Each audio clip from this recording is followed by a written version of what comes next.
এক এবতু, একজন মাত্র বৈষ্ণব ভোজন করায় তাহলে সহস্র ভোজিতম জয়ী বিপ্র, একজন বৈষ্ণব ভোজন করানোর ফলে তার বিপ্র মানে হলো ব্রাহ্মণ, 1000 ব্রাহ্মণ ভোজনের ফল লাভ হয়ে যায় একজন বৈষ্ণবকে সেবা করালে।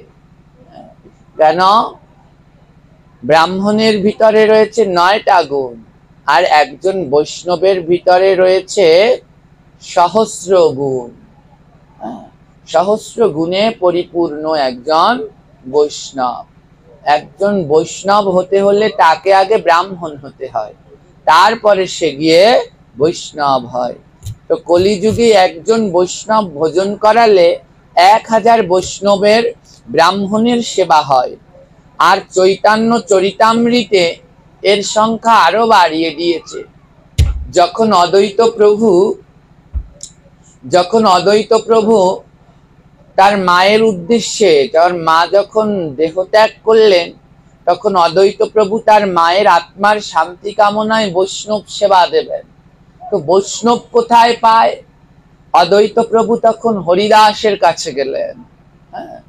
হরিদাস, যিনি বিধর্মীর ঘরে লালিত পালিত হয়েছে, অনেকে তাকে বিভিন্ন রকম ভাবতেন। তো হরিদাস নিজেকে খুব ছোট ভাবতো, নিকৃষ্ট ভাবতো। তো অদ্বৈত প্রভু তার মায়ের আত্মার শান্তি কামনায় বৈষ্ণব সেবা দেবে, তো সেই বৈষ্ণব নিমন্ত্রণের জন্য গেলেন হরিদাসের কাছে। হরিদাসকে নিমন্ত্রণ করলেন। হরিদাস বলছে, এ কি বলছো প্রভু, আমার মতো নিকৃষ্ট পাপী একে ভোজন করালে কিসের বৈষ্ণব সেবা হবে? হ্যাঁ, আমি বিধর্মীর ঘরে লালিত পালিত হয়েছি, আমি মা নিকৃষ্ট, পূর্বজন্মের অভিশাপ্ত, আমাকে সেবা করালে কি ফল হবে? তখন অদ্বৈত প্রভু হরিদাসকে বলেছিলেন, তুমি খাইলে হয় কোটি ব্রাহ্মণ ভজন, তোমার সমহেন বৈষ্ণব আছে কোন জন। কোটি ব্রাহ্মণ ভোজনে যে ফল হয়, এক বৈষ্ণব ভোজনেতে তাহার অধিক লয়। হরিদাসকে বললেন, তুমি খাইলে হয় কোটি ব্রাহ্মণ ভোজন। ও হরিদাস, তোমার মতো ভক্ত যদি সেবা করে তাহলে 1 কোটি ব্রাহ্মণ ভোজনের ফল লাভ হয়ে যায়। তুমি হেন বৈষ্ণব আছে কোন জন? তোমার মতো তো এমন বৈষ্ণব নাই। আর কি বলল? কোটি ব্রাহ্মণ ভোজনেতে যে ফল হয়, 1 বৈষ্ণব ভোজনেতে তাহার অধিক লয়। বলে 1 কোটি ব্রাহ্মণকে ভোজন করালে যে ফল পাওয়া যায়, একজন বৈষ্ণবকে ভোজন করালে তার অধিক ফল লাভ করা যায়। কিন্তু দুঃখের বিষয় কি, আমরা যখনই কোনো কিছুর কোনো অনুষ্ঠানের আয়োজন করে, কারো কিছু হচ্ছে, ভগবানের কাছে মানত করে, বিভিন্ন কিছু নিয়ে মানত করে, কারো ছেলের চাকরি, বিয়ে, বিভিন্ন অসুখ বিসুখ এ নিয়ে মানত করে। আর এই মানত করার সময় মানত করে কি, যদি আমার এই ইচ্ছা পূর্ণ হয়, কেউ মানত করে মা কালীর কাছে তোমার কাছে পাঠা বলি দেব। কেউ মানত করে যত সব অন্যায্য, যেগুলো লাগে না কোনো কাজে, যাতে আরো শত শত অপরাধ হয়, তো পাঠা বলি দেবে, এই সেই বিভিন্নতা। কেউ মানত করে কি ভগবানকে লোভ দেখায়, আমার এই ইচ্ছা পূর্ণ হলে নাম কীর্তনে আধা কেজি বাতাসা দেব। ভগবানকে লোভ, বলে এসব করতে নেই, এসব করলে অপরাধ হয়। কারো মনের যদি ইচ্ছা হয়, তাহলে সেটা সর্বশ্রেষ্ঠ উত্তম হলো বৈষ্ণব সেবা। কল্পতরু গাছের নাম শুনেছেন? এই জগতে একটা গাছ আছে, তার নাম হলো কল্পতরু। কি নাম? এই গাছটায় কি ফল হয় জানেন? আম না লিচু না কাঁঠাল হয়? কি হয় বলতে পারেন? দেখছেন এই গাছ? দেখেছেন? কল্পতরু গাছ দেখেননি? কারো বাড়িতে নেই? নেই। ও, তো এই জগতে একটা গাছ আছে, নাম হলো কল্পতরু। এই গাছটায় আম জাম কাঁঠাল লিচু কিছুই হয় না, এটা বড় মূল্যবান গাছ। এই গাছের গোড়ায় গিয়ে যে যা চায় এই গাছটা তাকে তাই দিয়ে দেয়। এত দামি গাছ। হ্যাঁ, ও গাছের কাছে গিয়ে যা চাইবেন গাছ সঙ্গে সঙ্গে আপনার সেই ইচ্ছাটা পূর্ণ করে দেবে। এত দামি এই গাছটা। হ্যাঁ, কেউ দেখেননি তাই না? কেউই দেখেননি, কিন্তু আপনারা সবাই সেই গাছ দেখেছেন। এই জগতে দুটো কল্পতরু আছে। কয়টা? সব গাছ অনেক আছে, হাজার হাজার লক্ষ লক্ষ, কিন্তু কল্পতরু গাছ আছে মাত্র দুইটা। কয়টা আছে? প্রথমটা কি জানেন? প্রথমটা হলো বাঞ্ছা কল্পতরুর ভাষ্য কৃপার সিন্ধু বয়েব চ পতিতানাং পাবনেভ্যো বৈষ্ণবেভ্যো নমো নমঃ। প্রথম কল্পতরুর নাম হলো বৈষ্ণব। বৈষ্ণবের কাছে গিয়ে নিজের মনের কথা বলুন, দেখবেন আপনার মনের ইচ্ছা পূর্ণ হয়ে যাবে। আর দ্বিতীয় কল্পতরুটার নাম কি জানেন? জয় জয় শ্রী গুরু প্রেম কল্পতরু অদ্ভুত যাক পরকাশ। দ্বিতীয় কল্পতরুটার নাম হলো গুরুদেব। জয় জয় শ্রী গুরু প্রেম কল্পতরু। দুইটা কল্পতরু, একটা বৈষ্ণব আর একটা আপন আপন গুরু। বলে মনের যদি কোনো ইচ্ছে থাকে, বাসনা থাকে, তাহলে এই দুইজনার কাছে যাবে, ভক্ত বৈষ্ণব আর নিজের গুরুদেব। গুরুদেবের কাছে গিয়ে মনের ইচ্ছা বলো। হ্যাঁ, আমরা যখন বিপদে পড়ি না, আগে ঠাকুরের কাছে যাই, আর ঠাকুরের কাছে গিয়ে বলি প্রভু আমার এই বিপদ রক্ষা করো। কিন্তু ভুল। বিপদে পড়লে কোনো সময় আগে ভগবানের কাছে নয়, বিপদে পড়লে সবার প্রথমে শ্রী গুরুদেবকে স্মরণ করতে হয়। হ্যাঁ, আগে গুরুদেবকে স্মরণ করতে হয়। তাই শাস্ত্র বলছে গুরু থুয়া গোবিন্দ ভজে সেই পাপী নরকে মজে। বলে গুরু রেখে যদি কেউ গোবিন্দের ভজনের চেষ্টা করে, তাহলে তারা নরক ছাড়া কোনো গতি নাই। তাই এই জগতে দুইটা কল্পতরু গাছ, যেই গাছের গোড়ায় গিয়ে যা চায় তাই পায়। সেই দুটো গাছ হলো গুরুদেব আর বৈষ্ণব। তাই মনের ভিতরে কোনো বাসনা জাগলে তাদের চরণ মানে গোড়া, চরণের কাছে গিয়ে আপনার মনের কথা বলুন। হ্যাঁ, মুখ ফুটিয়ে চিল্লিয়ে চিল্লিয়ে বলতে হবে না, আপনার মনের কথা মনেই বলুন, মুখও খুলতে হবে না। দেখবেন আপনার ইচ্ছা, আপনার বাসনা যদি সত্যি হয়, তাহলে গুরু গোবিন্দের কৃপায় অবশ্যই আপনার সেই ইচ্ছা নিতাই গৌর হরি বলে পূর্ণ হয়ে যাবে।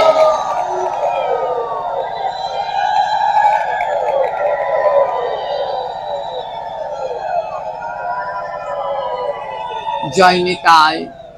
ভগবানের এই মধুরামৃত কথা শ্রবণের জন্য যেটা সব থেকে প্রয়োজন, সেটা হলো একটা শান্ত পরিবেশ।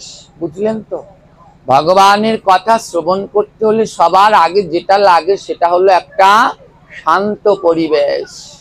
হ্যাঁ, বক ওই যে মাছরাঙা পাখি দেখেছেন? মাছ ধরে, কেমন করে ধরে? ওই মাছরাঙা পাখি গাছের ডালে বসে থাকে, আর ওই মাছ যখন ধরে মাছের দিকে তাকিয়ে থাকে। যখন মাছের চোখ আর পাখির চোখ একেবারে একজনের সাথে একজন মিলে যায়, তখনই খপ করে গিয়ে মাছটাকে ধরে নিয়ে চলে আসে। তদ্রূপ ভাগবত বক্তা এবং ভক্তের সাথে ওই মাছরাঙা আর মাছ পাখির মতো, মাছের মতো ওরকম মিল বন্ধন থাকতে হয়। তার মধ্যখানে যদি কিছু আসে তাহলে আর তাতে ভক্তি আনয়ন হয় না। এই যে বিকট শব্দ, হ্যাঁ, যতটুকু ভক্তি আসবে তার সে শব্দের জ্বালায় ও দৌড়ে এদিক থেকে ওদিক পালিয়ে যাচ্ছে। তো তার মধ্য থেকেও আমাদের চেষ্টা করতে হবে মনকে স্থির রাখবার জন্যে। মানুষের মন তো স্থির থাকতে চায় না, শান্ত থাকলেই স্থির থাকে না। আর যদি কোলাহল শব্দ থাকে তাহলে তো আর থাকতেই চায় না। তো এইটা হলো সমস্যা। হ্যাঁ, সুখদেব গোস্বামী যেদিন ভাগবত পাঠ করেছিলেন নৈমিষারণ্য বনে, জানেন তো, সেদিন 60,000 শ্রোতা হয়েছিল। কত শ্রোতা? 60,000। চিন্তা করুন তো, এই 60,000 যদি এইখানে মানুষ আসতো, ভক্ত আসতো, আপনাদের এই সব এলাকা দেয়া লাগতো বসতে, তাও হতো কিনা সন্দেহ। 60,000 ভক্ত হয়েছিল। ওমা, সেই ভাগবত পাঠ হয়েছিল আজ থেকে প্রায় 5,000 বছর আগে। হ্যাঁ, তো সেদিন 60,000 ভক্ত হয়েছিল। সেই 5,000 বছর আগে কোনো সাউন্ড সিস্টেম ছিল? বলুন। এই যে দেখুন, আজ এই কয়জন ভক্ত, তাও সাউন্ড সিস্টেম ছাড়া পাঠ করা সম্ভব না। হ্যাঁ, সম্ভব না, তাও আমরা মন দিয়ে শুনতে পারছি না। কিন্তু সেই 5,000 বছর আগে কোনো সাউন্ড সিস্টেম ছিল না, কিন্তু সুখদেব গোস্বামী পাঠ করেছিল, শ্রোতা ছিল 60,000। তাহলে শুনলো কি করে সেই 60,000 ভক্ত? ভেবেছেন কোনোদিন? 60,000 ভক্ত সেদিন কি করে ভাগবত শুনলো? একটা মানুষের পক্ষে তো 100-200 জন পর্যন্তই সাউন্ড বের করা অসম্ভব হয়ে দাঁড়ায়। 60,000 নিভৃতে বসে তারা ভাগবত শুনেছিল। এই জন্য কি চাই জানেন? সবার আগে চাই একটা শান্ত পরিবেশ। সুখদেব গোস্বামী কিন্তু ভাগবতটা কোনো বাড়ির উঠানে মন্দিরে করতে পারতেন, কিন্তু ভাগবত পাঠ করতে গিয়েছিল কোথায়? জোরে বলুন। বনে, বনে, নৈমিষারণ্য বনের ভিতরে গেছে। বলে লোকালয়ে থাকলে হবে না। হ্যাঁ, তাই ভজন করো 3 স্থানে, মনে, কোণে, বনে। ভগবানের ভজনটা 3 জায়গায়, নিজের মনের ভিতরে, লোকালয়ে হয় না। কোনো একটা কোনায় গিয়ে আর সর্বশ্রেষ্ঠ বনে চলে যাও, যেখানে তোমায় কেউ জ্বালা যন্ত্রণা করবে না। হ্যাঁ, তো জয়নি, তাই আমরা যেখানে ছিলাম বৈষ্ণব সেবায়।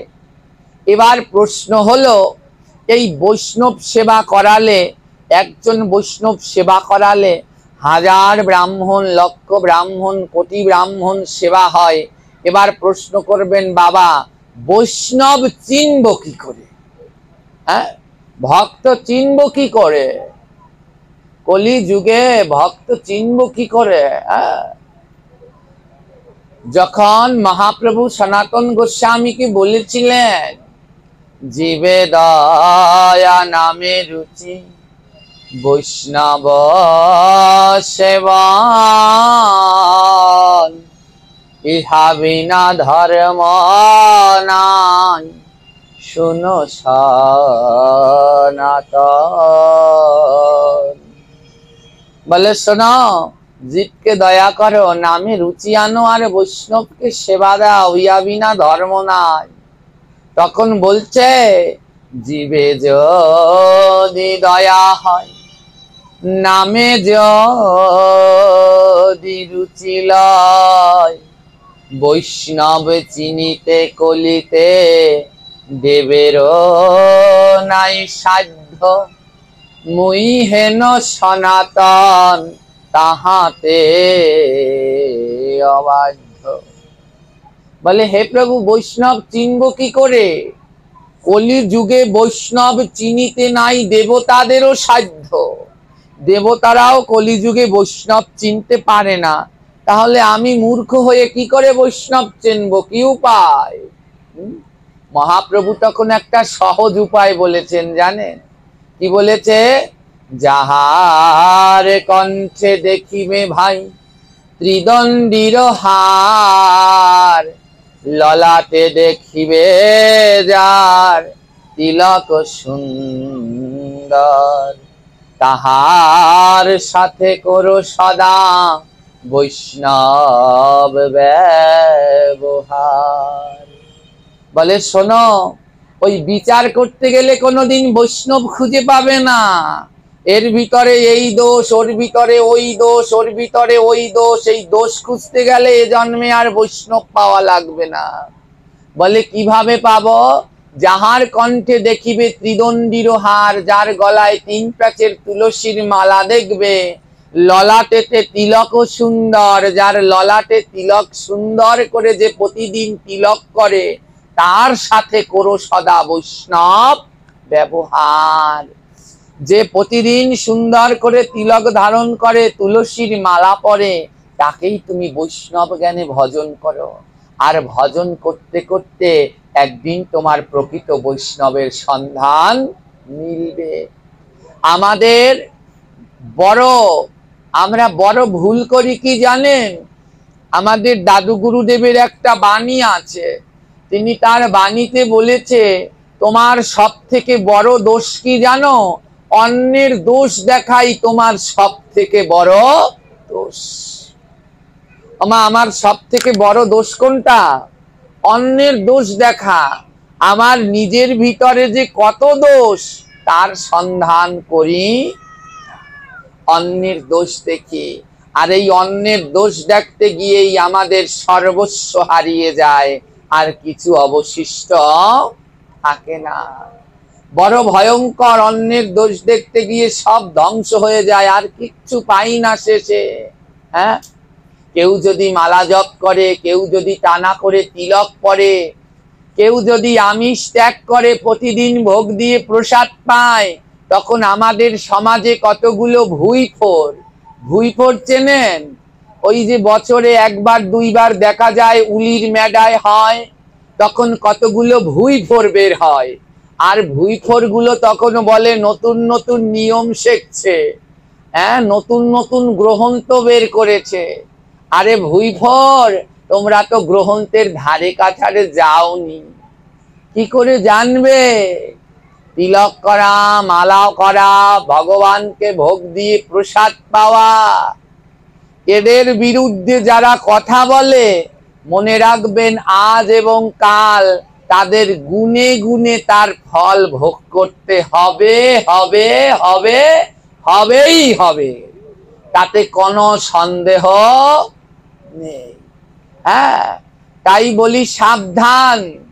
যার দিকে আঙুল তুলছেন, একটা আঙুল তার দিকে আর 4টা আঙ্গুল আপনার দিকে।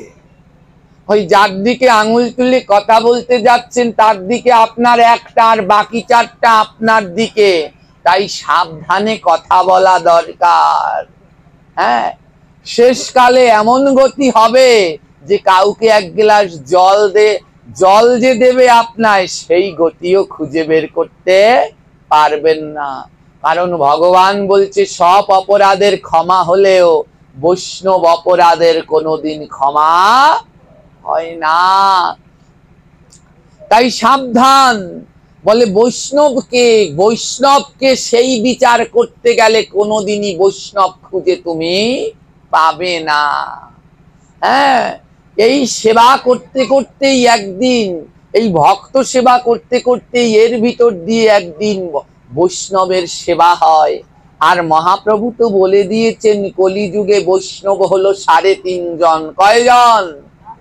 3.5 জন। রায় রামানন্দ, স্বরূপ দামোদর, শিখি মাইতি, আর একজন ছিল নারী, তার নাম মাধুরী দেবী। নারী অর্ধাঙ্গিনী, অর্ধেক। 3 জন পুরুষ, 1 জন অর্ধেক। তাই 3.5 জনকে বৈষ্ণব বলে স্বীকৃতি দিয়েছে। তাহলে বলতে পারেন আমরা কে? হ্যাঁ, বলে বৈষ্ণব হওয়ার দরকার নেই, বৈষ্ণবের চরণের দাসের অনুদাস হও। দেখেছেন ওই নরোত্তম ঠাকুর মহাশয় ভজনের শেষে, প্রত্যেকটা ভজনের শেষে লিখেছে, হ্যাঁ, দাসের অনুদাস। হ্যাঁ, তো দাসের অনুদাস হওয়ার চেষ্টা করো, বৈষ্ণব হওয়ার নয়। মহাপ্রভু নিজে বলছেন বৈষ্ণব হইবার মনে ছিল সাধ, তৃণদপি শ্লোকেতে পড়ে গেলাম বাদ। মহাপ্রভু বলছেন আমার মনে একটু স্বাদ ছিল বৈষ্ণব হব, কিন্তু তৃণদপি শ্লোকেতে আমি বাদ পড়ে গেছি। স্বয়ং চৈতন্য মহাপ্রভু নিজে বলছেন আমি বৈষ্ণব হতে পারলাম না, সেই তালিকা থেকে বাদ।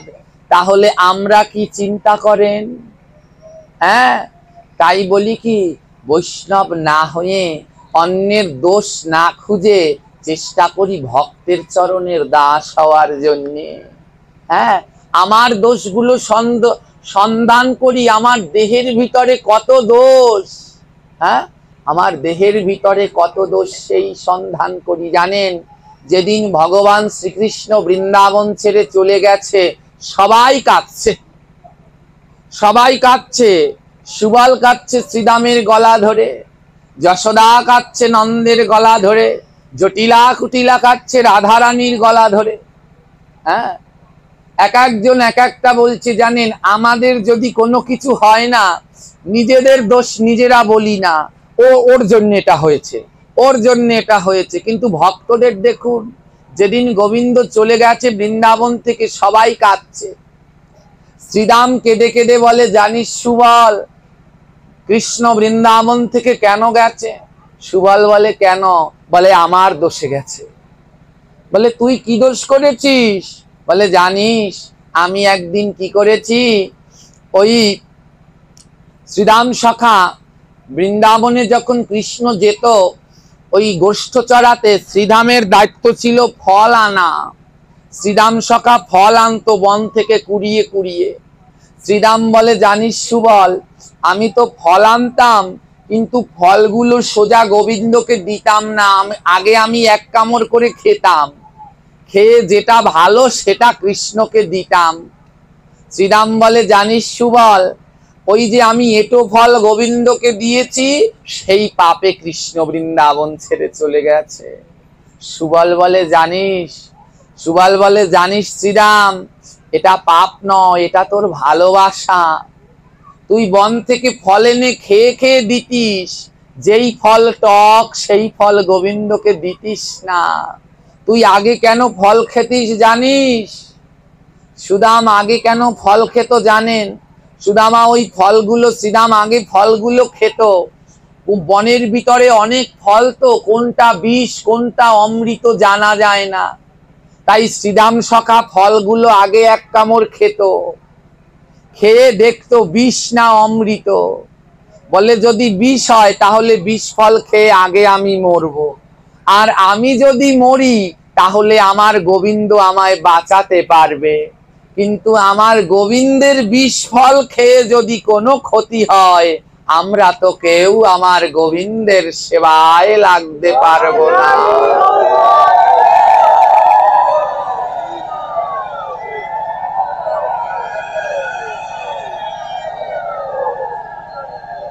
শ্রীরাম জানে তার কোনো দোষ নেই, তাও শ্রীরাম বলে আমার দোষ।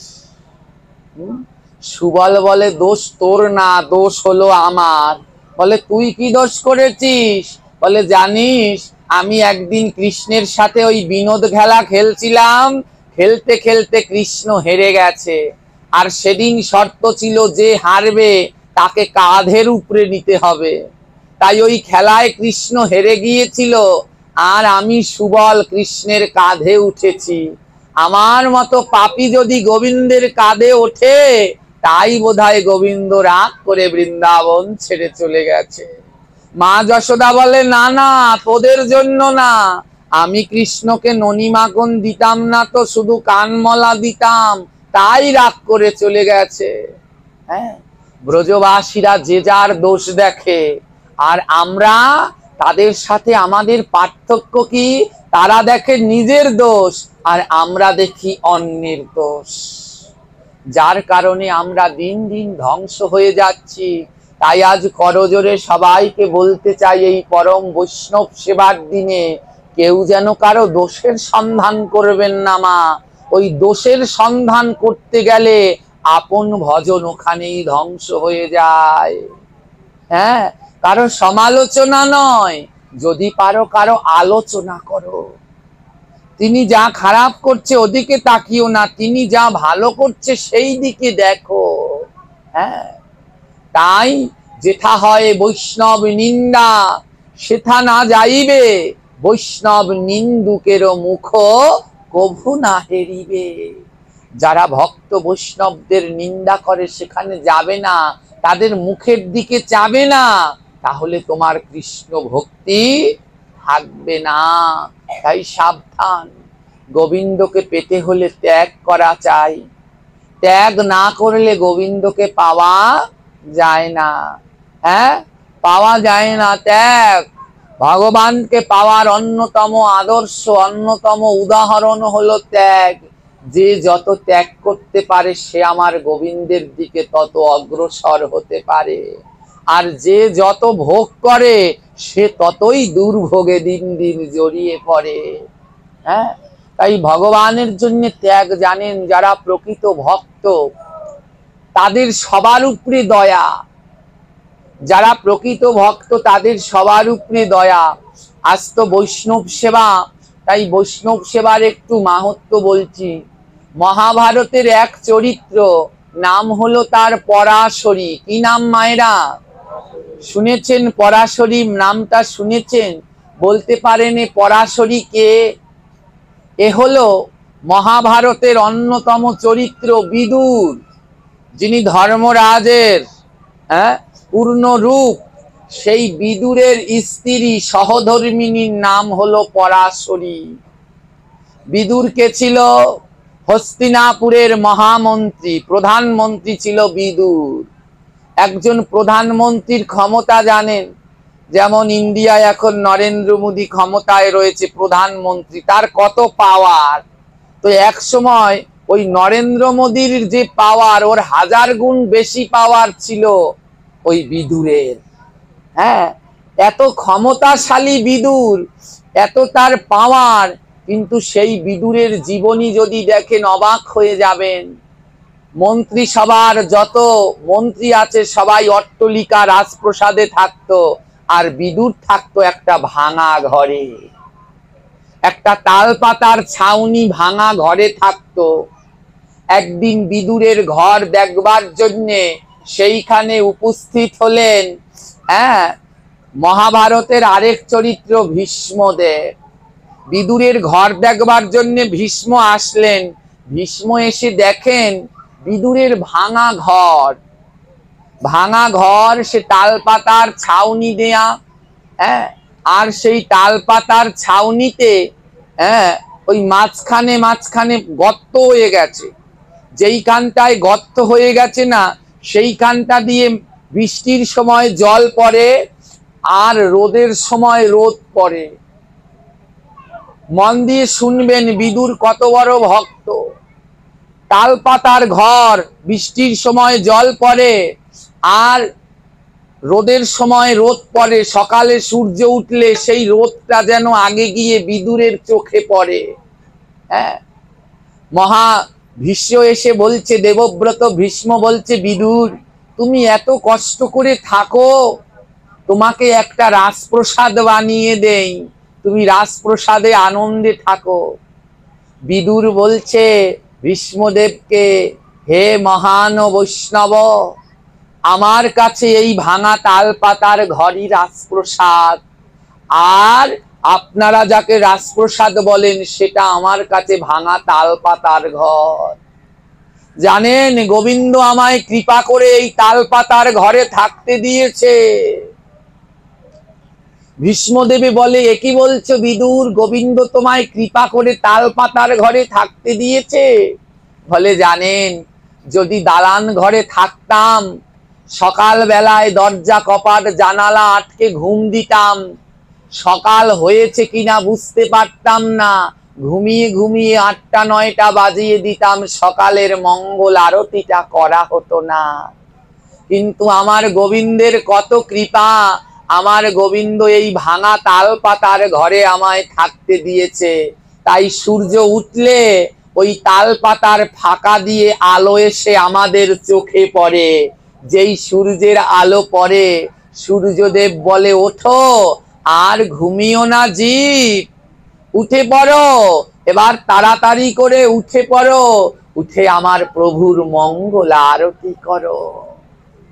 জানেন ভীষ্মদেব, যদি আমার রাজপ্রসাদ থাকতো তাহলে বৃষ্টি নামলে ওই বৃষ্টির মধ্যে আমি আরাম ঘুম দেই না মা, বৃষ্টি নামলে আমরা বলে রাজপ্রসাদ থাকলে বৃষ্টির মধ্যে আরামে ঘুমাতাম, কিন্তু আমার গোবিন্দ আমায় ভাঙা ঘর দিয়েছে, তাই বৃষ্টি হলে আমরা ঘুমাতে পারি না। স্বামী স্ত্রী দুইজনে মিলে ঘরের এক কোনায় বসে বসে মধুর হরিনাম সংকীর্তন করি।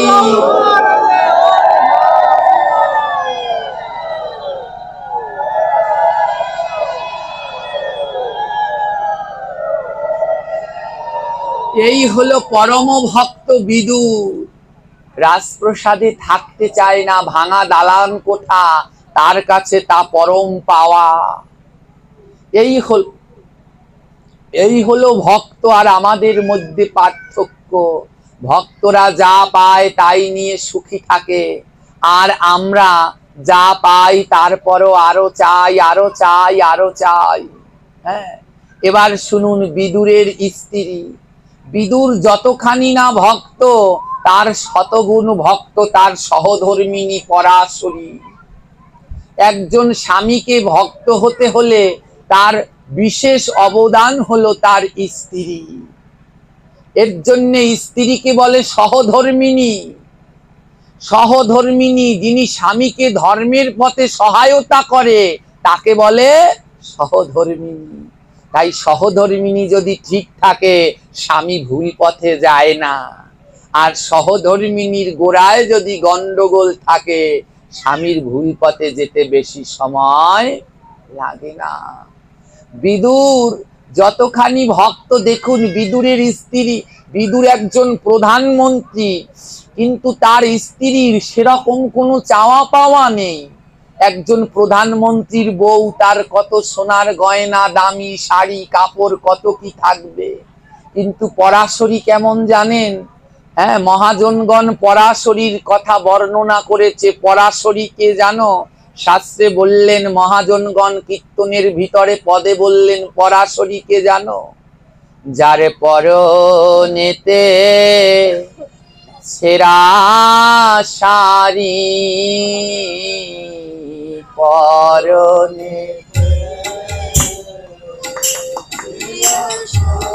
বলে সেই তো মাতা পরাশরী, পরনেতে সেরা শাড়ি, সেই মাতা পরাশরী, পরনেতে সেরা শাড়ি। ও যে মুখে বলে হরি হরি, মুখে বলে বলে সেই তো মাতা পরাশরী, মুখে বলে হরি হরি, সেই তো পরাশরী, মুখে বলে হরি হরি।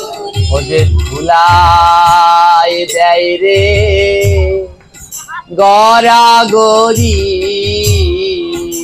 ধুলাই দেয় রে,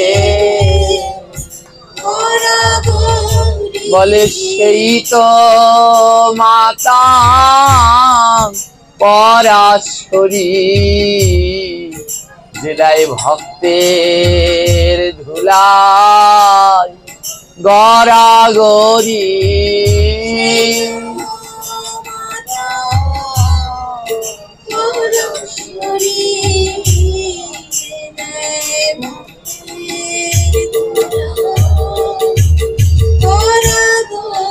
ও যার নয়নেতে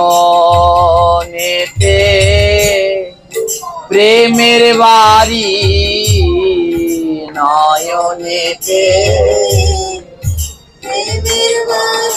বলে সেই তো মাতা পরাশরী, নয়ন মাঝে কৃষ্ণ প্রেমের বাড়ি।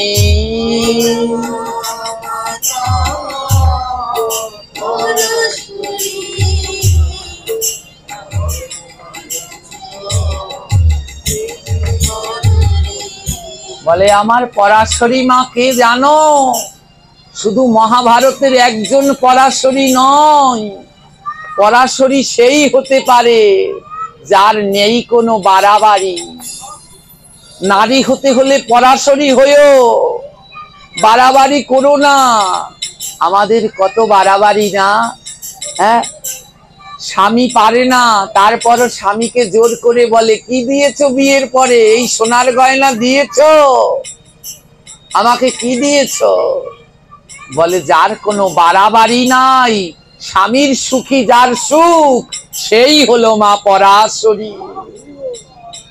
যে কোনো কিছু চায় না, ভক্তের ধুলার মাঝে কেবল গড়াগড়ি দেয়, বলে সেই মা পরাশরী।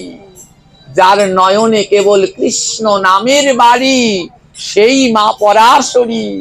যে হাঁটিতে চলিতে মুখে বলে গৌর হরি গৌর হরি, সেই হলো আমার মা পরাশরী।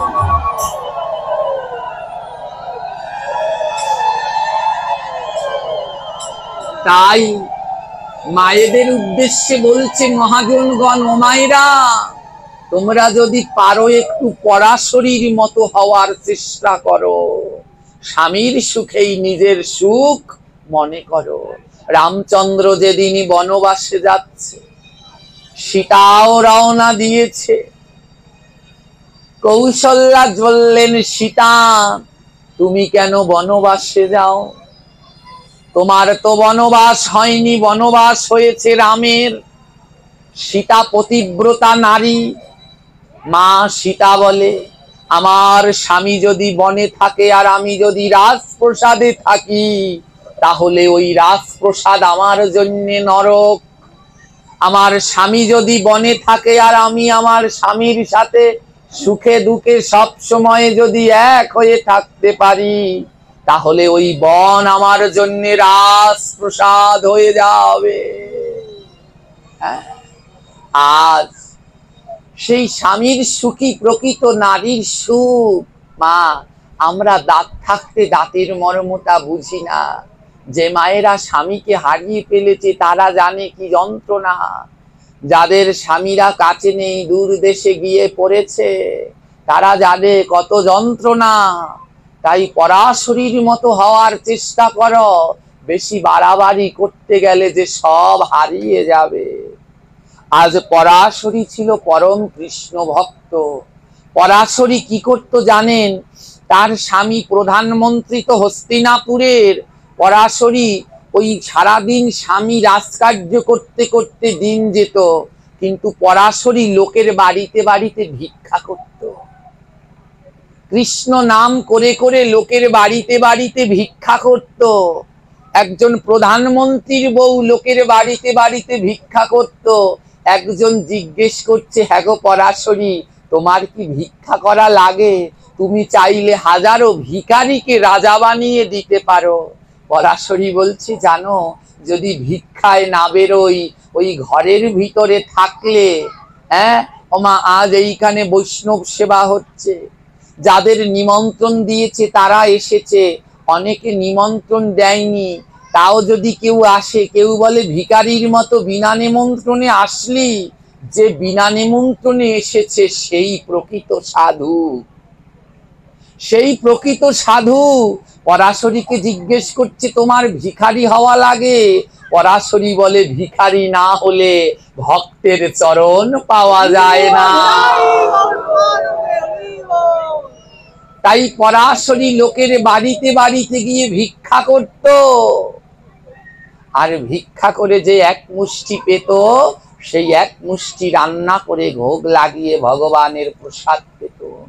ভিক্ষা করতে করতে একদিন পরাশরী বাজারের মধ্যে দিয়ে যাচ্ছে, তো বাজারের ভিতরে না ওই যে গাছ বিক্রি করতে আনে, বিভিন্ন গাছ দেখবেন ধানের সময় ধানের চারা বিক্রি করতে আনে, অনেক সময় দেখবেন বিক্রি করতে পারে না, তখন ওই ধানের চারা কিন্তু আর তারা নিয়ে যায় না, ওখানে বাজারে ফেলে রেখে চলে যায়। দেখেছেন এরকম অনেক গাছের চারা বিক্রি করতে আনে, কিন্তু সব বিক্রি হয় না, আর ওগুলো যদি আবার গাড়ি ভাড়া দিয়ে নিয়ে যায় তাহলে ক্ষতি হয়, তাই অনেকে ওই যা বিক্রি করতে পারে না বাজারে ফেলে রেখে চলে যায়। তো এক লোক একটা কতগুলো কলা গাছের চারা, কলা গাছের ড্যাম বলে, চিনেন তো, এক লোক কিছু কলা গাছের ড্যাম বা চারা বিক্রি করতে এনেছে, সব কিনে নিয়ে গেছে। একটা কলা গাছের ড্যাম একেবারে রোগা মরে মরে, সেটা কেউ কেনেনি। তো যিনি বিক্রি করতে এনেছে উনি বলছে এটাকে আর বাড়ি টেনে নিয়ে কি করব, বাজারে ফেলে দিয়ে যায়। বাজারে ফেলে দিয়ে সে লোক চলে গেছে, আর কিছু ছেলে পান কি করছে, সেই কলার ড্যামটা নিয়ে খেলা করছে। কিছু ছেলে পান সেই কলার ড্যামটা নিয়ে ফুটবল খেলছে, এ লাথি মারছে, ও লাথি মারছে, ও লাথি মারছে, ও লাথি মারছে। এই পরাশরী মা ভিক্ষা করে যখন বাড়ি যাচ্ছে এই জিনিসটা লক্ষ্য করলো। পরাশরী মা এটা লক্ষ্য করে কাঁদছে। দেখুন যারা ভক্ত তারা প্রত্যেকটা জিনিসে ভাবে। ওই কলার ড্যামটা নিয়ে ছেলে মেয়েরা লাথি লাথি করে ফুটবল খেলছে, এটা দেখে পরাশরী মা কাঁদছে। কেন জানেন? পরাশরী মা বলছে, হে প্রভু, এই জগৎটাই একটা বাজার, আমরা সবাই এই জগতে এসেছি বেচবো আর কিনবো বলে। এই জগৎটা একটা হাট গো মা, রাধারানীর হাট। এই জগতে আমরা এসেছি বেচা কেনা করতে, কি বেচবো কি কিনবো? আমাদের দেহের যত পাপ, এই যে আজ সাধু সঙ্গে এসেছেন বৈষ্ণব সঙ্গে, এখানে একটা জিনিস বেচবেন, একটা জিনিস কিনবেন। কি বেচবেন? এই যে জন্মে জন্মের অর্জিত পাপ, সেই পাপগুলো আজ এই হাটে বেঁচে যাবেন। আর কি কিনবেন? কৃষ্ণ ভক্তি কিনে নিয়ে যাবেন। বলে কিভাবে? বলে কিভাবে জানো? যখন তুমি ভক্তের চরণ ধুলা মাথায় দেবে, তোমার জন্মে জন্মের অর্জিত পাপ কেটে যাবে। আর যখন তুমি কৃষ্ণ ভক্তকে বুকের মাঝে জড়িয়ে ধরবে, ওই ভক্তের ভক্তি তোমার অন্তরের মাঝে প্রবেশ করবে। তাই বলে ওগো ভক্ত, আসো সাধু সঙ্গের হাটে আসো, তোমার দেহের পাপ বেচো, আর ভক্তের কাছ থেকে ভক্তি ক্রয় করে আবার সংসার জীবনে গমন করো। পরাশরী মা আমার ওই হাটের এক পাশে দাঁড়িয়ে দেখে একটা কলা গাছের ড্যাম, ছোট্ট ছোট্ট বাচ্চারা মিলে লাত্থালাত্তি করছে, ফুটবল খেলাচ্ছে। পরাশরী মা আমার কেঁদে কেঁদে বলছে, হে গোবিন্দ, ওই লোকটা কতগুলো কলা গাছের ড্যাম বেচতে আনলো, যেই যেই ড্যামগুলো ভালো ছিল সব কিনে নিয়ে গেল, কিন্তু যেটা ভালো না সেটা কেউ কিনলো না, হাটের মাঝে পড়ে রইল। শিক্ষা কি জানেন? শিক্ষা হলো আমি। ওমা, আমরা যারা কোনো কর্ম করতে পারলাম না, এই ভবের হাটে তারা পড়ে থাকবো, আর যারা কর্ম করতে পেরেছে তারা চলে যাচ্ছে। তাই যারা পরে এলো চলে গেল,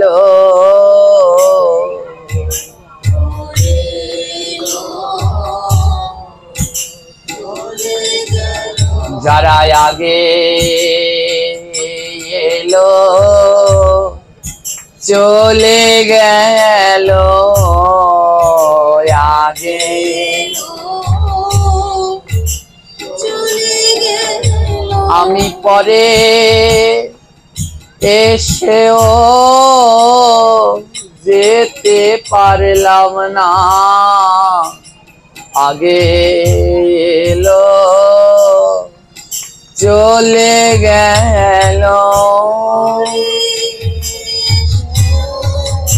যেতে পারলাম না আগে এসে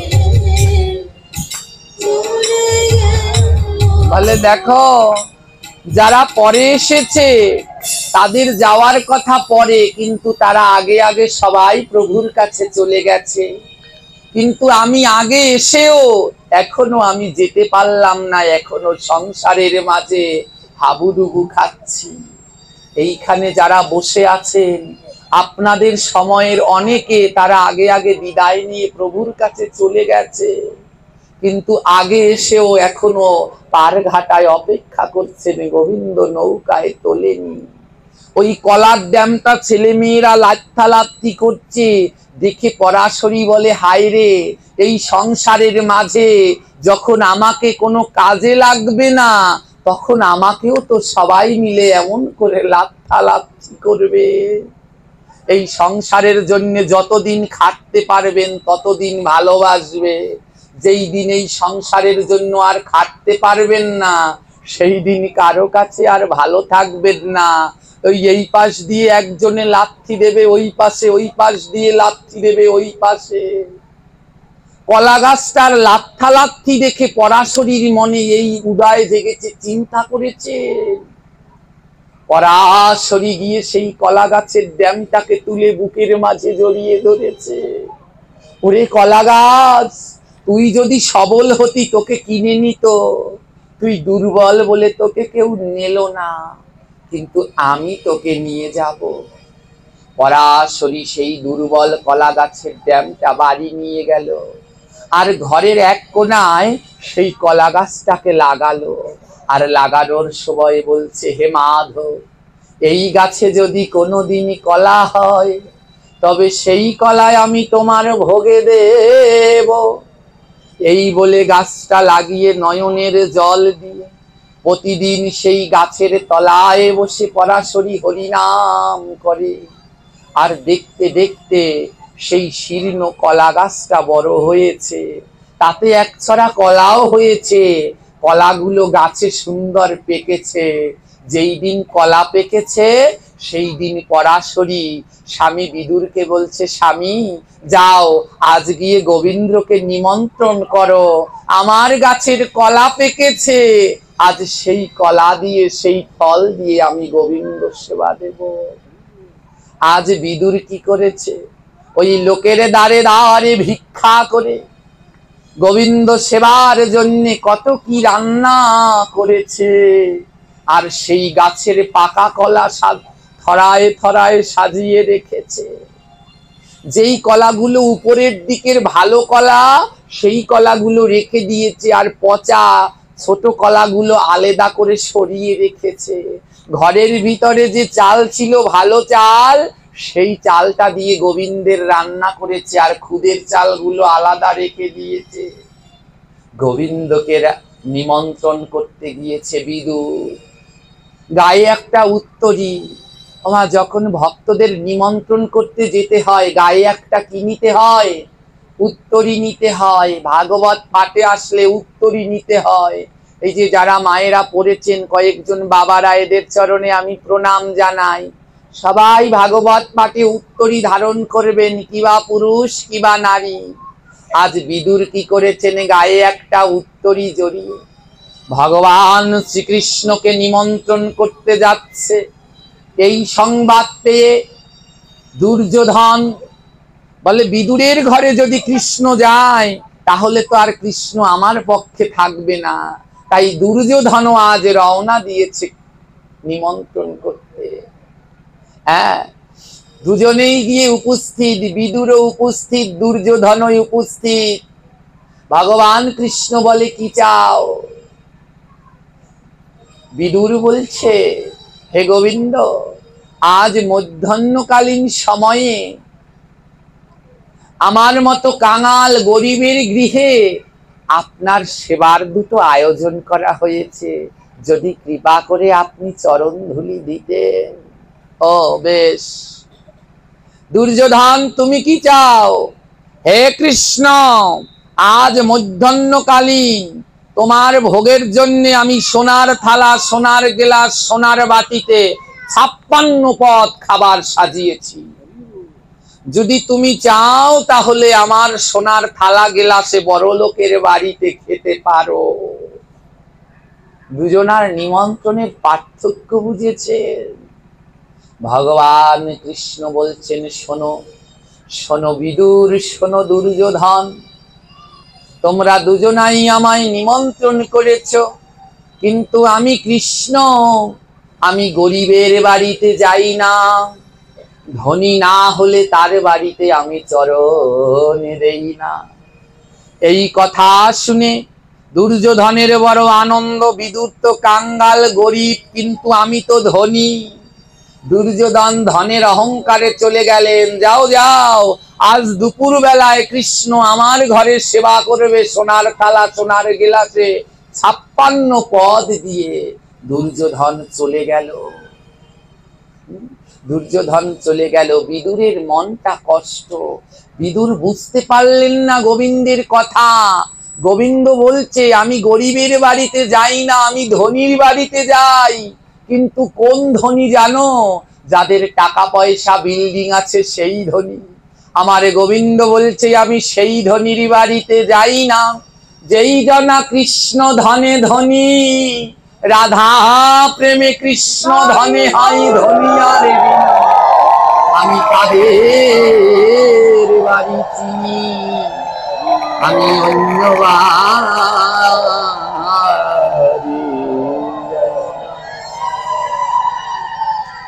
বলে আমি যাই ধনী আর ঋণীর বাড়ি। যে জন কৃষ্ণ প্রেমে ধনী, ভক্তের চরণের ঋণী, আমি কৃষ্ণ তাদের বাড়ি চিনি। আমার গোবিন্দ অন্য ধনীর বাড়ি চেনে না।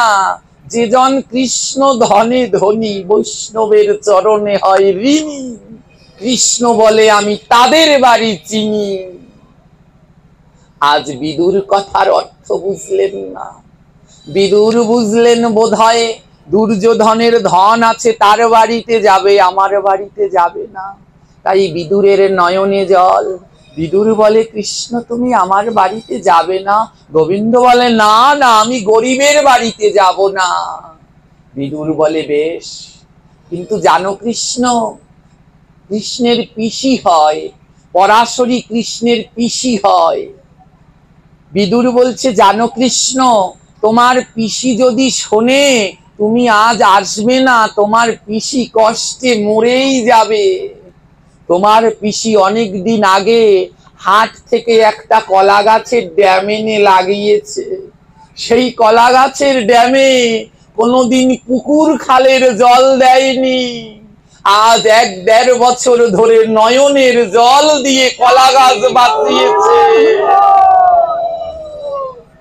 আর 1 বছর পরে সেই কলা গাছে ফল হয়েছে। চিন্তা করেন, গাছ লাগিয়েছে, তাতে পুকুর খালের জল দেয়নি, নয়নের জল দিয়ে তাতে ফল ফলিয়েছে।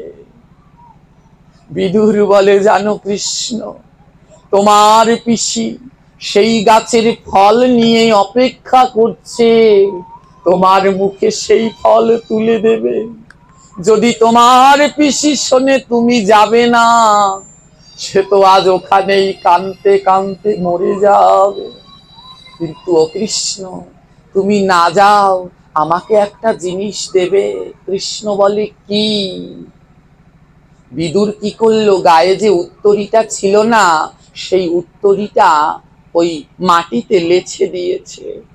বলে, কৃষ্ণ তুমি এই উত্তরীটার উপরে দাঁড়াও। কৃষ্ণ বলে, কেন? বিদুর বলে, দাঁড়াও না। কৃষ্ণ উত্তরীটার উপরে দাঁড়ালো। বিদুর বলে, এবার তুমি নেমে যাও। কৃষ্ণ নেমে গেছে। বিদুর উত্তরীটাকে সুন্দর করে বুকের মাঝে জড়িয়ে ধরে যেই রওনা দিয়েছে, কৃষ্ণ বলে, বিদুর উত্তরী তো গায়ে দিতে হয়, বুকের মাঝে নিয়ে যাচ্ছ কেন? বিদুর বলে, জানো কৃষ্ণ, এই উত্তরীর ভিতরে তোমার চরণ ধুলা রয়েছে। কখন আমি পরাশরীর কাছে যাব, গিয়ে যদি বলি পরাশরী কৃষ্ণই আসে নাই, পরাশরী হয়তো কেঁদে কেঁদে মরে যাবে। যদি বলি পরাশরী কৃষ্ণই আসে নাই, তাতে কি, আমি কৃষ্ণের ধুলা এনেছি গো। কৃষ্ণের ধুলা এনেছি গো, আমি কৃষ্ণের ধুলা এনেছি গো। ধুলা এনেছি গো। তোমরা প্রাণ ভরে অঙ্গে মাখো ভক্তের ধুলা এনেছি গো।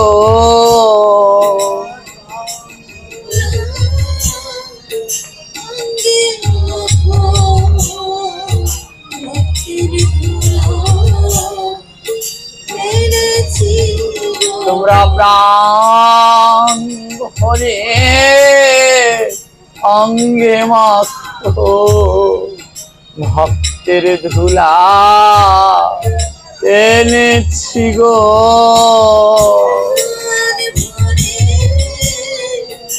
অঙ্গে মাখো ভক্তের ধুলা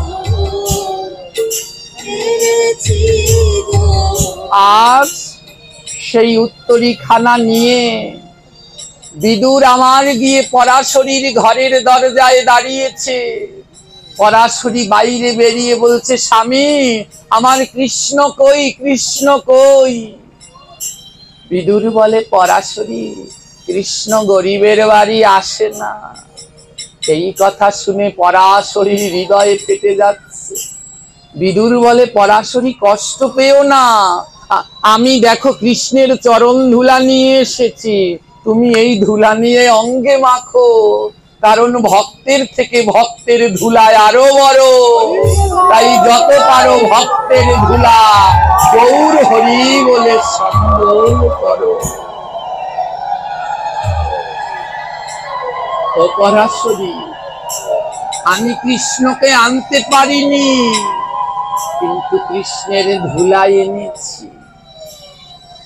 ও কৃষ্ণ আসবে না, তাহলে আমি যে এত পদ রান্না করেছি, যদি আমার প্রাণ গোবিন্দ না খায়, রান্না দিয়ে কি হবে? ও স্বামী, তুমি এই সব রান্না নিয়ে ওই যমুনার জলে ভাসিয়ে দাও। বিদুর সব রান্নাগুলো মাথায় করে, সেই ভালো কলা সব রান্না করে নিয়ে সব যমুনার জলে গোবিন্দায় নম বলে, গোবিন্দায় নম বলে ভাসিয়ে দিচ্ছে। এইদিকে আমার রাধারানী বলছে, হে কৃষ্ণ, তুমি ভক্তকে এত কেন কষ্ট দাও? তুমি ভক্তকে এত কেন কাঁদাও? এতে তুমি কি লাভ পাও?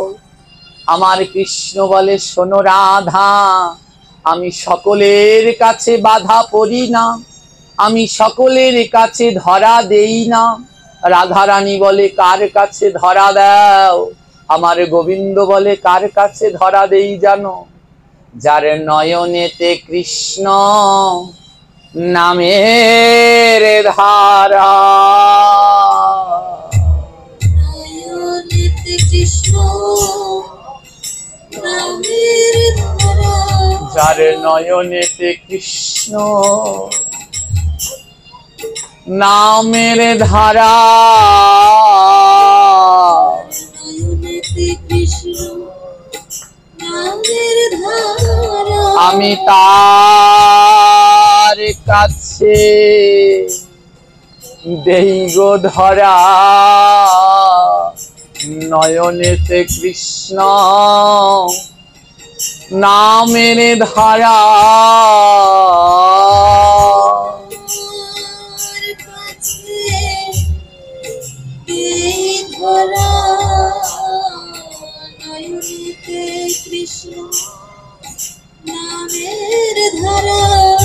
আমি ভক্তের কাছে পরিবাধা, ভক্তের আমি ভক্তের কাছে পরিধরা, ভক্তের যার নয়নেতে কৃষ্ণ নামের ধারা, আমি তার কাছে পরিধরা।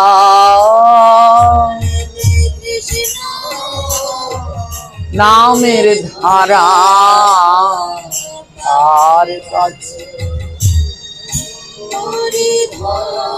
আমি ভক্তের কাদা ভালোবাসি,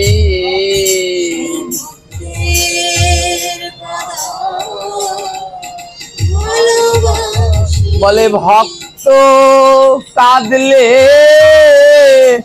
তবে আসি, ভক্তের কাদা ভালোবাসি।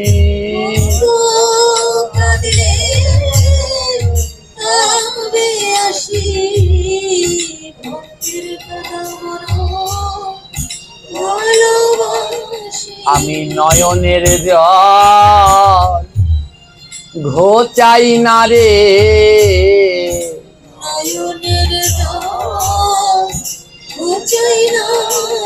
আমি নয়ন জল মোছাই বারে বারে, নয়নের জল ঘোচাই না রে,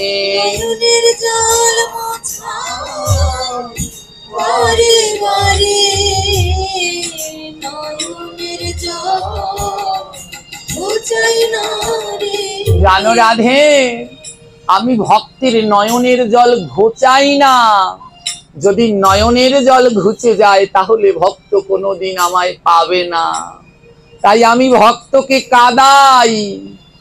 আর যখন কাঁদতে কাঁদতে ভক্ত আত্মহরা হয়ে যায় তখন আমি ভক্তের কাছে গিয়ে নয়নের জল মোছাই, কিন্তু ঘোচাই না।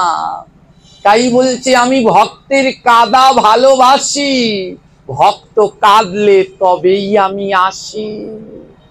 আজ পরাশরী মামা ওই ঘরের মধ্যে বসে কৃষ্ণ কৃষ্ণ বলে কাঁদছে, আর দুপুর বেলায় ভগবান কৃষ্ণ পরাশরীর মায়ের দরজায় এসে ডাকছে, মা মা বলে গোবিন্দ আমার ডাকছে। পরাশরী ঘরের দরজা খুলে দেখে ভুবন মোহন কৃষ্ণ আমার দরজার সামনে বাঁশি হাত।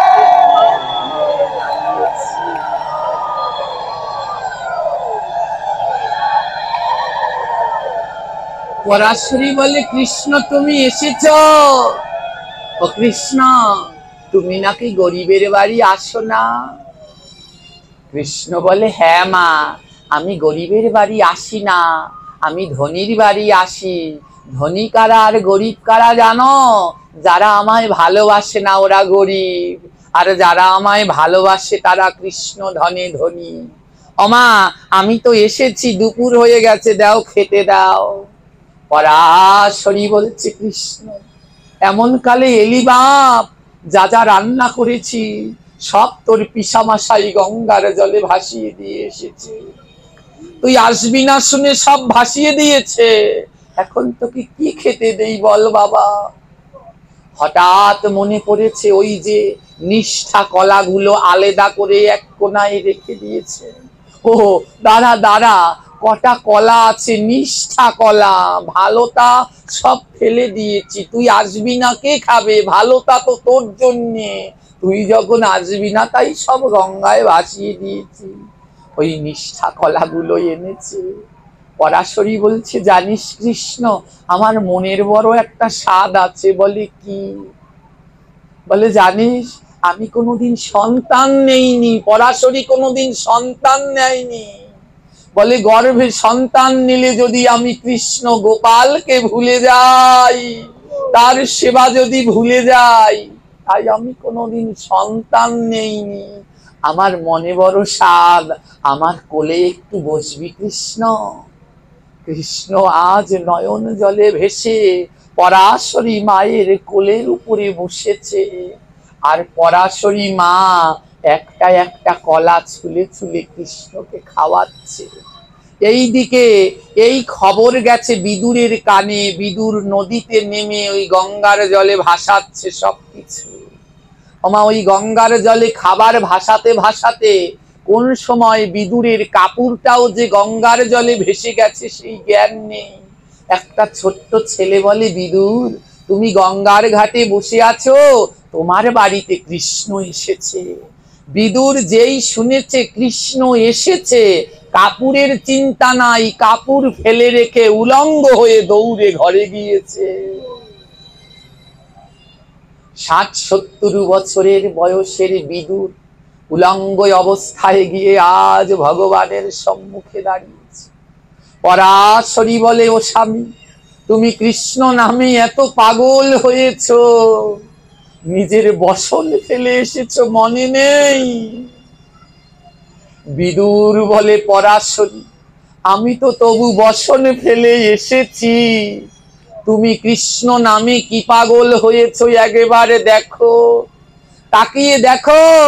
তুমি কৃষ্ণকে কলা না খাইয়ে কৃষ্ণ নামে পাগল হয়ে কলাটা ফেলে দিয়ে কলার সোগা খাওয়াচ্ছ গোবিন্দকে। নামে এমন পাগল হয়েছে, গোবিন্দের মুখে কলা না দিয়ে কলা ফেলে দিয়ে কলার সোগা দেয়, আর গোবিন্দ আমার সেই কলার খোসা খায়। আমার গোবিন্দ বলছে, আমি ভক্ত বড় ভালোবাসি,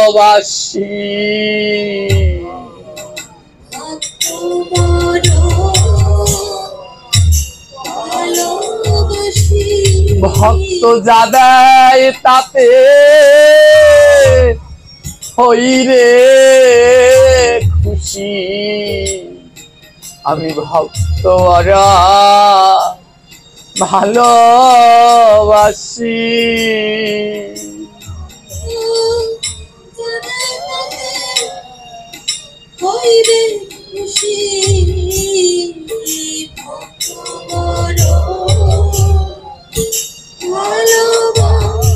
আমি ভক্ত বড় ভালোবাসি, তাই ভক্ত যা দেয়, কলা না দিয়ে যদি কলার খোসা দেয়, শুধু ভালোবাসার নয়নের জল, আমি কলা না কলার খোসাই খেয়ে নেই। আজ গোবিন্দ আমার এরকম ভক্তি দেখে পরাশরী আর বিদুরকে বলছে, ওরে ভক্ত, তোমরা একবার আমার বুকে আসো।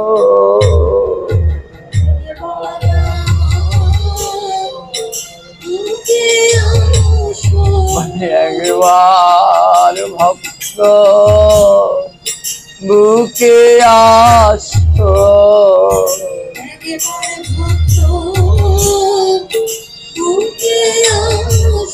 আমি একবার ভক্তের পরশ করি, একবার ভক্ত বুকে আসো।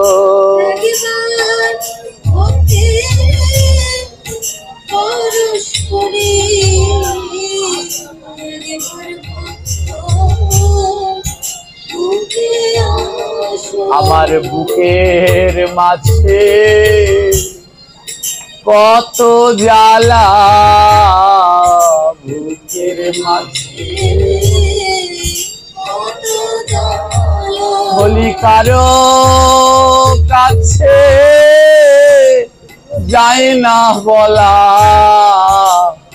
আমার বুকের মাঝে কত জ্বালা, কারো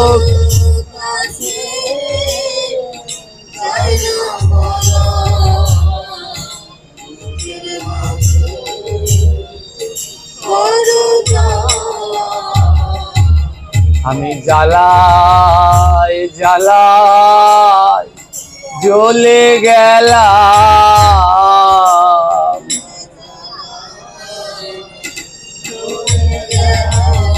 আমার বুকের মাঝে কত জ্বালা, কারো কাছে যায় না বলা।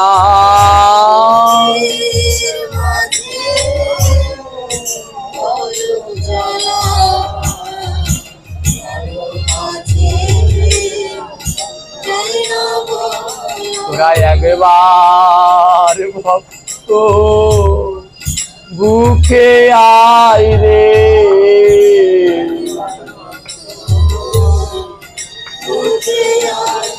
আমার বুকের জ্বালা শীতল করি। একবার ভক্ত বুকে আয় রে, বুকের জ্বালা শীতল করি।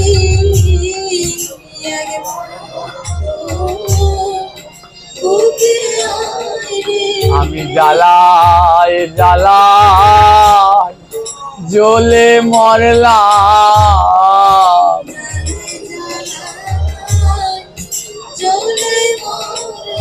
আমি সাধুর সঙ্গ না করলাম, জ্বালায় জ্বালায় জ্বলে মরলাম। হরিবল হরিবল।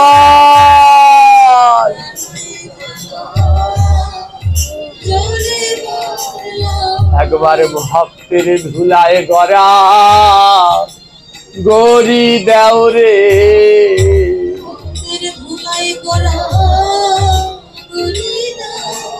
একবার ভক্তের ধুলায় গড়া গরি দেও রে,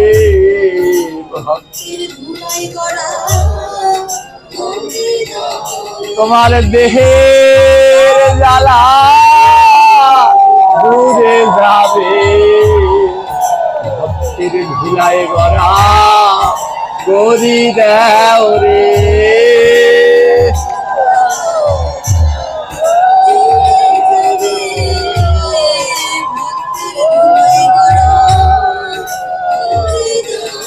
বলে এমন সঙ্গ আর কবে হবে, এমন তোমরা ভক্তের ধুলায় গড়া গরি দেও রে, এমন সঙ্গ আর কবে হবে।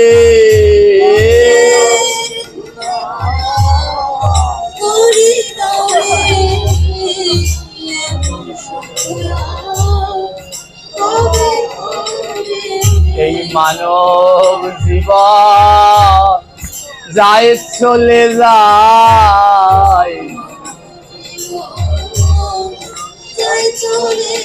তোরা একবার ভক্ত আমার বুকে আয়, মানব জীবন যায় চলে যায়।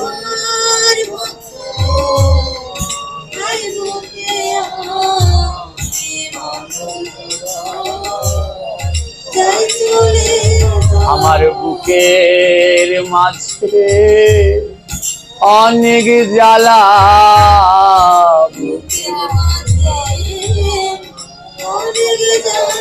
বলে কারো কাছে যায় না বলা, বুকের মাঝে অনেক জ্বালা।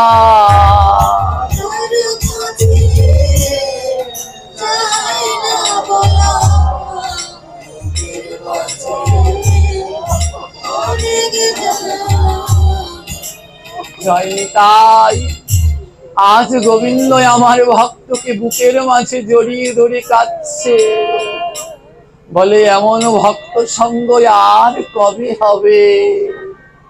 ও ভক্ত, আমি যে ভগবান হলে কি, ভক্তের সঙ্গ যে আমি বড় ভালোবাসি।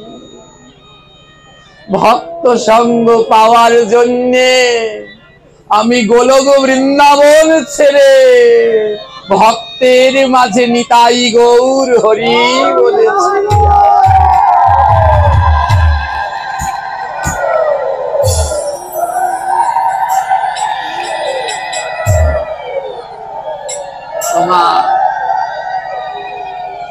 তাই ভক্ত সঙ্গ মধুর, আর যেই জিনিসগুলো মধুর হয় সেটা বেশিক্ষণ থাকে না। দেখবেন যারা আমাদের ছেড়ে চিরদিনের মতো চলে গেছে, তারা কত সুন্দর, কত ভালো মানুষ ছিল, তারা বেশি দিন থাকে না। তাই ভক্ত সঙ্গ বড় মধুর হয়, তাই ভক্ত সঙ্গ বেশিক্ষণ থাকে না। তাই দেখতে দেখতে আমাদের সময় চলে এসেছে, আমাদের সময়ও কেমন ফুরিয়ে এসেছে। এবার আমাদের বিদায় নেবার সময় হয়েছে। এতটা সময় আপনাদের মাঝে ছিলাম, বড় আনন্দে ছিলাম। তাই এবার সবাই মিলে আমায় বিদায় দিন।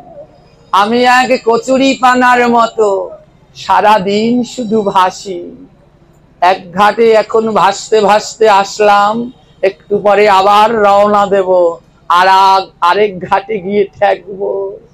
তো যেই ঘাটে গিয়েই ঠেকি, আমার মাথাটা যেন চিরকাল আপনাদের মতো ভক্তের চরণে থাকতে পারে, সেই আশীর্বাদটুকু আপনারা সবাই মিলে করবেন। তাই এবার সবাই মিলে আমার বিদায় দাও না।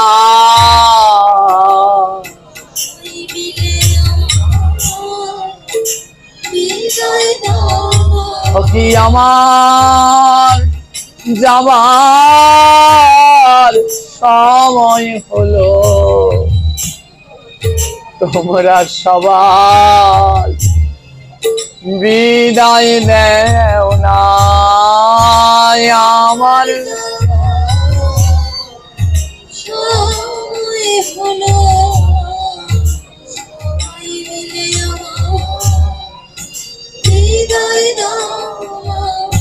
যেন ওই চরণে আমার মতি থাকে,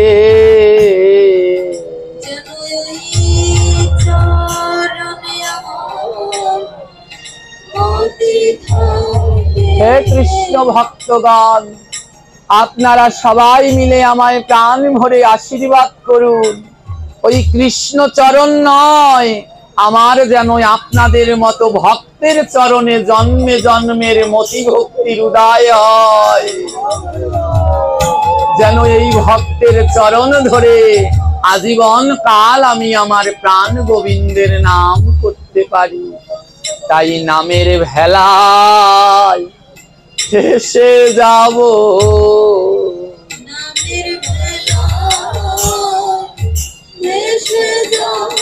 যেন অন্তিম কালে গৌর নিতাই বলবো, নামের ভেলায় ভেসে যাব।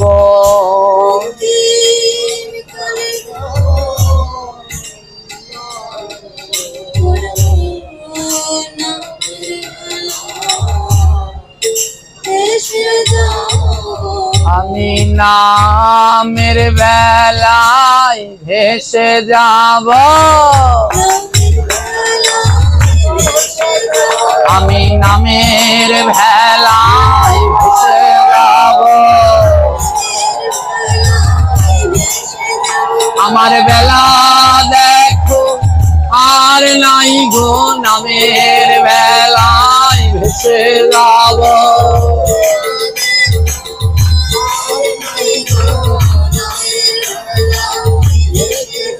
তোরা সবাই মিলে আয় আয় ভাই গো, বেলা দেখো আর নাই গো।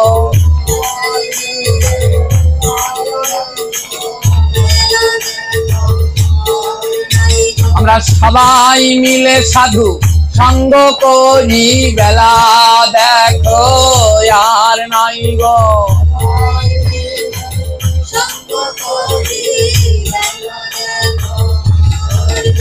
এবার ভক্ত আর ভগবানের মিলন হইল,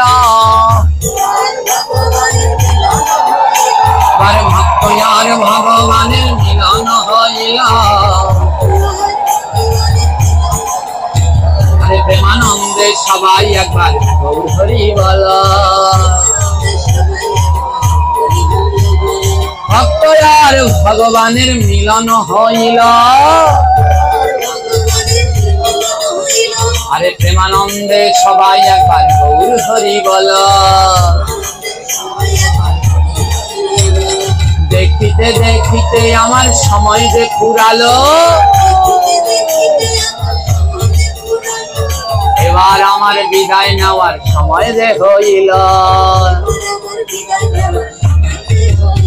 তাই ভক্তের চরণে আমার প্রণাম রহিল। সবাই মিলে তোমরা সবাই করো আশীর্বাদ, অন্তিম কালে যেন না পরিবার। যেন দুই বাহু তুলিয়ায় আমি গৌর হরি বলি, কৃষ্ণ নামের ভিক্ষা করে পথে পথে চলি। আরে দুই বাহু তুলিয়ায় আমি গৌর হরি বলি, এই কৃষ্ণ নামের ভিক্ষা করে পথে পথে চলি। যেন পথে পথে চলি গো, এই কৃষ্ণ নামের ঝুলি লয়ে পথে পথে চলি গো। এই কৃষ্ণ নামের ভিক্ষা করে পথে পথে চলি গো। আমি পথে পথে চলি গো, আমি পথে পথে চলি গো। এই কৃষ্ণ নামের ভিক্ষা করে পথে পথে চলি গো। যেন গৌর হরি বলি গো, যেন যাইনি তাই বলি গো। আমি দুই বাহু তুলিয়া একবার গৌর হরি বলি গো। যেন নেচে নেচে চলি গো, যেন মনের সুখে চলি গো। আমি দুই বাহু তুলিয়া একবার গৌর হরি বলি গো। উলুধ্বনি মায়েরা, দুই বাহু তুলিয়া একবার গৌর হরি বলি গো। হরি বল, হরি বল, হরি বল, হরি বল।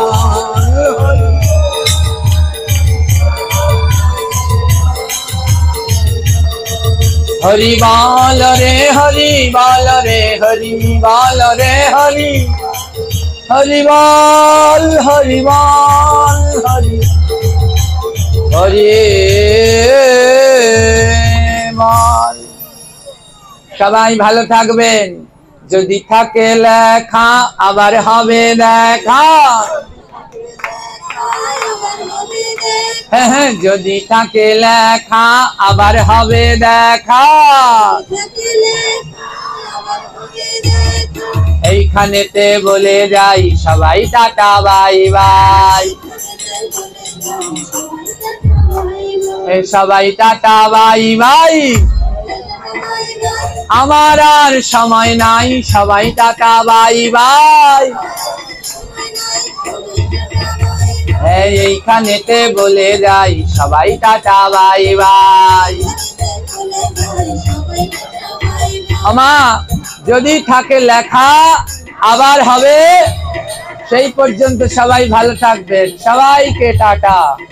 সবাই সুস্থ থাকুন, ভালো থাকুন। আর এখন কিছুটা সময় আমাদের মাতাজির মধুর কীর্তনে আপনারা সবাই আনন্দে মেতে উঠুন। জয় জয় শ্রী নিতাই গৌর প্রেমানন্দে। হরি